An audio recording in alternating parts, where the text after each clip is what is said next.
Hello everybody, this is Pitch Cold Black here, and welcome back to the Skulls General Reviews, episode 61, in which today I'm going to be taking a look at what is apparently the 50th anniversary Great Intelligence novel, Night of the Intelligence. So, without further ado, let us begin this book review. So for the cover we have, from the classic era of Doctor Who, Lethbridge Stewart logo, Night of the Intelligence, Andy Frankham Allen, forward by Mike Jones. And then for the cover art itself, it's very nice, very stunning, very purple and sort of epic. We have the sort of character Owen or James, I believe.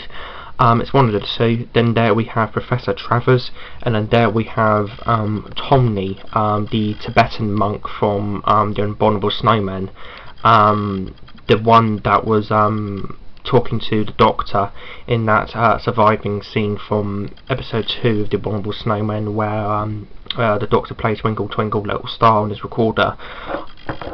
Then that's all sort of set against very nicely against this sort of big purpley sort of lilac cover. Very nice sort of cover illustration overall, and I'm not going to reveal who this big purple dude is up here just yet.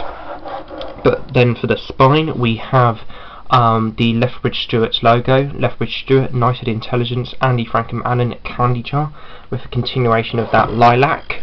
And then for the back we have a camera bash, and we have the synopsis, shrunken down bit of the cover there with the big I'm not going to name purple character, and Professor Travers there, with cover by Colin Howard. Visit candyjarbooks.co.uk. The barcode UK $8.99, US $12.95. And now for the synopsis on this Doctor Who book. The Brigadier is such an integral part of Doctor Who mythos, it seems right and proper now that he has his own series, Doctor Who magazine. 3 men feel the pull of the Great Intelligence. 1. Professor Edward Travers, who was once possessed by it, plans to return to the Detsen Monastery to clear his mind of the intelligence, once and for all, but he never makes it. The Vault want him, but an old friend is waiting in the wings to help. 2. Owen Vine, who carries the seed of the intelligence within, is in Japan on a pilgrimage to cleanse himself of the taint he feels in his soul. Soon a happy reunion takes place, and Owen learns that past friendships are not what they seem. 3. Brigadier Alistair Lethbridge Stewart, who finds himself haunted by the spectre of his brother James, who refuses to stay dead. The stage is set for the long, dark Night of the Intelligence, a series of novels from the classic era of Doctor Who, starring Brigadier Lethbridge Stewart and Anne Travers, based on the characters and concepts created by Mervyn Haseman and Henry Lincoln. And then for the interior of this Doctor Who book we have Lethbridge Stewart, Night of the Intelligence, based on the BBC television series by Mervyn Haseman and Henry Lincoln. Andy Frankham Allen, forward by Mark Jones. Candy Jar Books, Cardiff, a Russell and Frankham Allen series, 2017. Then there we've got various copyright guff. Dedication for Glenn, Keith and Sean, with thanks for all of the support. And then we have the sort of forward by Mark Jones, The Great Intelligence, The Yeti and John. And then there we've got a prologue to the whole book. This is a 273 page long Doctor Who book, spread across a prologue, an epilogue, as well as, just have a look here, 16 core chapters, but I believe each of the 16 core chapters is spread across in what are deemed parts. So here you have part 4, for the mind are derived all fears and immeasurable sorrows. Sort of going backwards here, but each sort of part has that nice sort of little quote underneath it. It's almost like a William Hartnell episode title thing to it. Part 3, all keepers of hell, the demons and the horrors, all of these are bound by the mastery of your mind.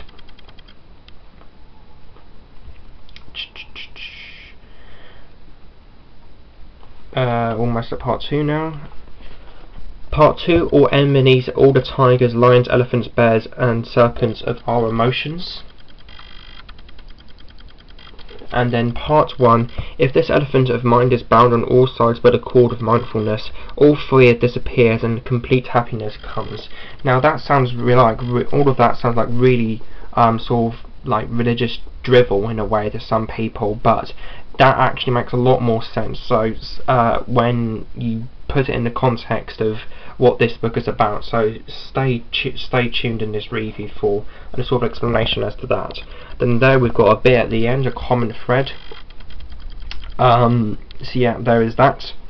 And then there we've got Lethbridge, or advertisements for Lethbridge Stewart, The Life of Evans, which is a small sort of novella hardback book, limited to 400 copies, that I hope to be reviewing soon, along with the remainder of Season 3, Blood of Atlantis, Mind of Stone. Yeah, that's a bit down the line, as I sort of want to focus on the Beneath Summerfield books next, as well as pioneering the Skulls General Reviews 2. Then there we've got, coming soon from Candy Jar Books, Lethbridge Stewart, The Daughters of Earth, Day of the Intelligence, a Lethbridge Stewart spin-off adventure, which is like, the best way to put this, it's like a prequel to the entire Great Intelligence monster as a whole. The Life of Evans, The Flaming Soldier, and Day of the Intelligence are these three small 400 copies limited hardback novellas, strictly limited to 400 copies, that are going to be released across 2013, and Day of the Intelligence is the third one of that, and it in a sense acts as a prequel to the entire Great Intelligence story arc, with Wonderful Snowmen, Web of Fear, Forgotten Son, Time Squared, and this. It basically shows the creation, or how the Great Intelligence was created, which this also details on, but again I'll get into that. Then there we've got advertising for Lethbridge Stewart, Time Squared, which I have reviewed, Blood of Atlantis, which I hope to be reviewing, and A Mind of Stone I hope to be reviewing as well. But with the presentation of this Doctor Who book out of the way with, what is the general consensus and my own personal thoughts and opinions on this book, as well as what has sort of formed of a Great Intelligence trilogy story arc, I guess you would call it, with the three books, The Forgotten Son, Time Squared, Night of the Intelligence. I already reviewed The Forgotten Son in a video I uploaded yesterday. I've already reviewed Time Squared a couple months ago, but now I'm sort of all tying that up with the sort of apex of this trilogy, Night of the Intelligence. So I'm not only going to be looking at Night of the Intelligence, but I'm also going to be looking at the whole Lethbridge Stewart Great Intelligence novel arc, as I like to put it. But again, that will all sort of come later in this review. At the point of writing this review, script, this book has 10 ratings on Goodreads, 9 of which are 5 stars, the other 4 stars, which is more than what I saw on the first page for Times Champion, believe it or not, so that's saying a lot. So as you can tell, this book has just a ton of love, an absolute ton of love. Do I agree or disagree with the general consensus? Let us find out. Last year I read a little book called Lungbarrow. That I overall felt was a good book that was a satisfying finale to the 7th Doctor Virgin New Adventures as a whole, but despite that I only gave it a 6, because to me it felt like a first draft, with a few plots being unnecessary, and it did overall feel like a brick wall built without any cement. There's like nothing to hold it together, in other words. Whereas I have a completely different point of view on this book, I feel that my opinions can be compared to the ones I have of Lungbarrow in summation quite a bit. This is very much the apex of a trilogy of Lethbridge Stewart outings, with the other components being The Forgotten Son and Times Squared. This feels very much like a finale to the trilogy, and ending on quite a sad but awesome climax to the book. The connections to those two other books are displayed here with loads of references and callbacks to the previous 2 books, with it very much pivoting on the hope that you have read those other 2 books going into it. Not only that, this feels very much like a continuation of other Lethbridge Stewart books as well. A key turning point in the series, if you will, the development of characters or affected in some way in The Forgotten Son and Time Squared being further expanded upon here, namely the characters of James and Owen. The book itself even teases at an then upcoming LS book, The Daughters of Earth. Characterization and character development within this book is not only limited to the characters involved in those two other books. Both Professor Travers and The Great Intelligence get some truly awesome moments within this book, particularly the first and third of those three. Next bit I will go into a little more later, but to keep things spoiler free as of now, I will say that this book not only acts as a climax to quite a great trilogy of LS books, but also acts as an amazing finale for The Great Intelligence. The novel overall I wouldn't describe as a traditional adventure. Implications of it being that are hinted in this book, particularly in the first two episodes, but it overall is very much like a character piece by giving quite introspective looks at Professor Travers, Owen, James and Tomney, and more importantly The Great Intelligence itself. Here the religious aspects of The Abominable Snowmen return, with The Great Intelligence being expanded more as to what it actually is, adding epic and vast dimensions of layers and facets to this villain. The big purple dude you see on the cover is somebody or something called Sunyata. No, this is not another character in the book. It's actually The Great Intelligence. If you consider this book to be the canon to the timeline of TGI like me, the explanation to this is as follows. The Great Intelligence, as we know, is a multi-dimensional being able to break through into our reality. However, that is twisted and manipulated here into something new. TGI itself is merely an impression of this almighty multi-dimensional being called Sunyata, who exists on a different multi-dimensional plane to the one we live on and is able to break through into different dimensions, including ours, only in small bursts, as it is able to wreak havoc like that. That's how the Yetis were able to invade the London Underground. These small impressions, as it's put in this book, are what is called the Great Intelligence. The plot of the novel is this. The return of the religious aspects of The Abominable Snowmen, with the characters Tomney and even Padmasambhava returning, whom are able to connect to the Intelligence and Sunyata through their religious practices.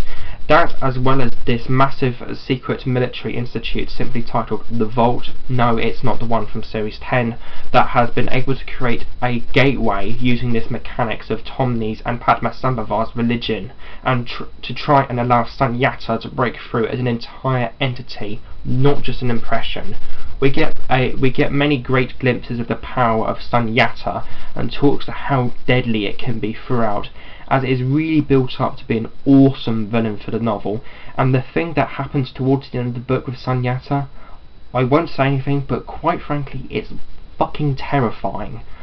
The last character I'll talk about with regards to the ones in this book is Professor Travers, and I'm going to warn you right now, I'm about to go into spoiler territory here. So at this point in time with editing software and me still figuring out editing software, I'm not able to put like a sort of caption on screen of what time to skip ahead to, so if you don't want spoilers, I will put in the comments section of this video a timeline or a timestamp for you guys to skip forward to like the rest of the review if you don't want to if you want to skip spoilers and you want to stay spoiler free.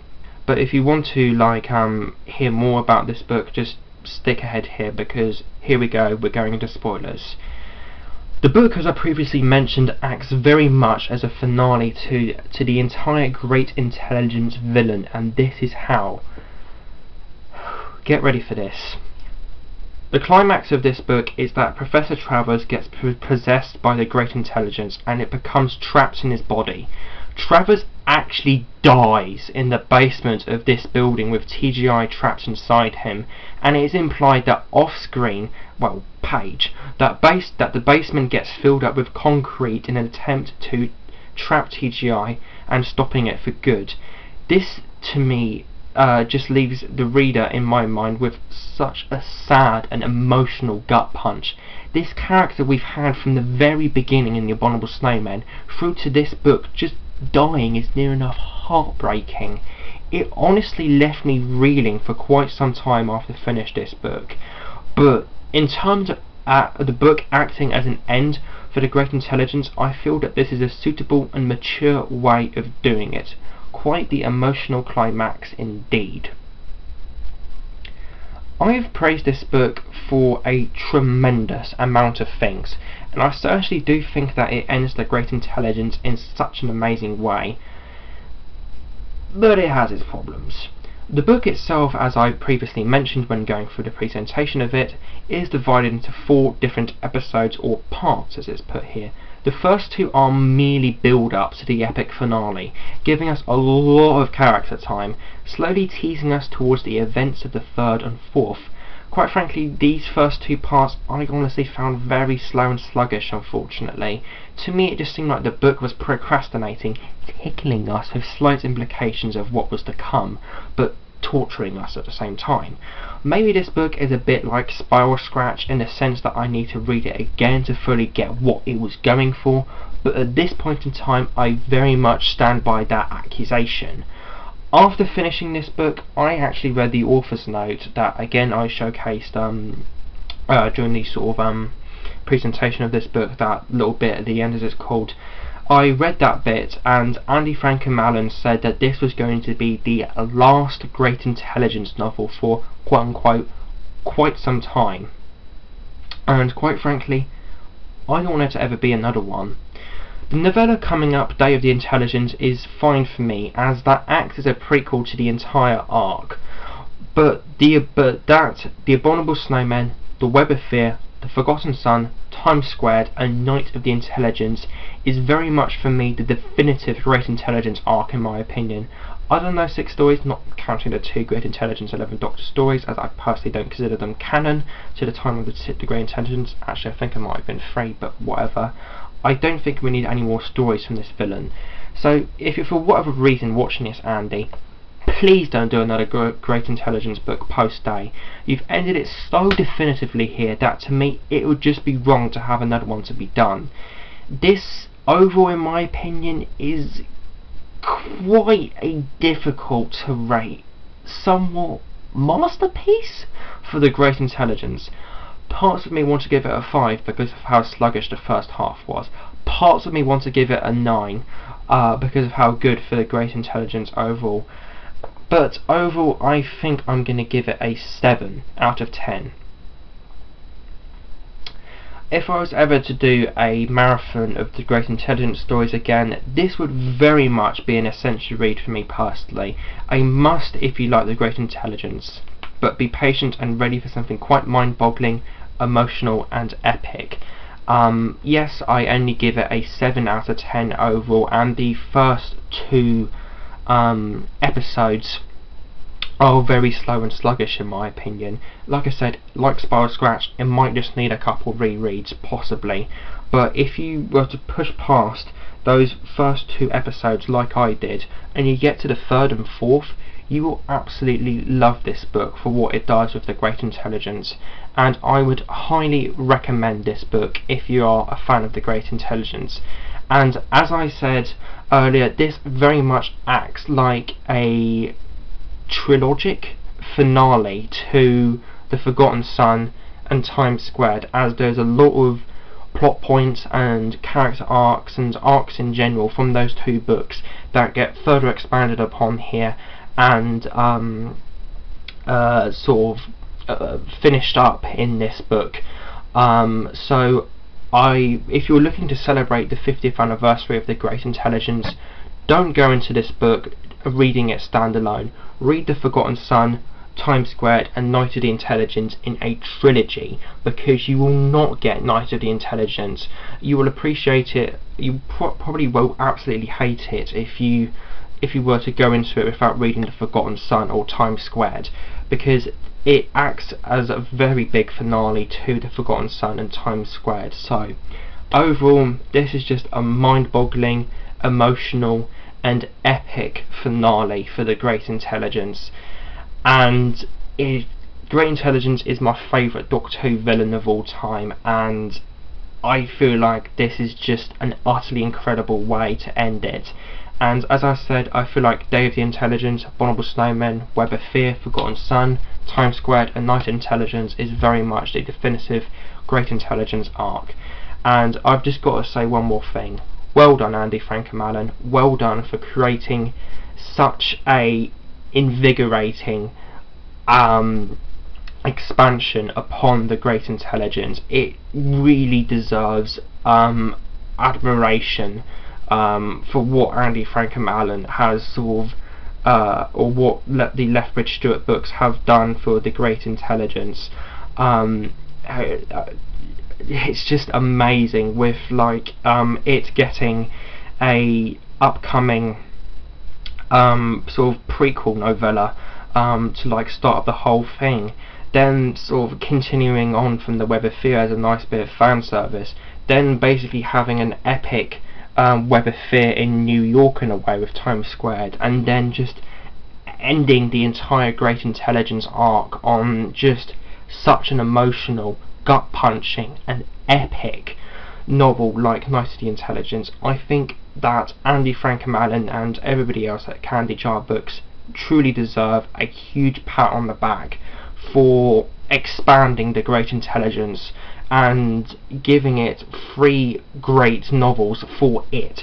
Okay, all of this trilogy may not be perfect. Forgotten Son I give a 9, this I give a 7, and this I give an 8, with the overall trilogy getting a overall 8 out of 10. It may not be perfect, but I would highly recommend this trilogy if you are a fan of the Great Intelligence like myself, because as I said, it's my favourite Doctor Who villain of all time, and I am extremely happy that we have these books to further expand upon the Great Intelligence, because the Great Intelligence is one of the most I guess you would say underdeveloped and underexplored Doctor Who villains of all time, because all we got on TV were the original TV counterparts of these stories, The Abominable Snowman and The Web of Fear. So it's just great, in my opinion, that we got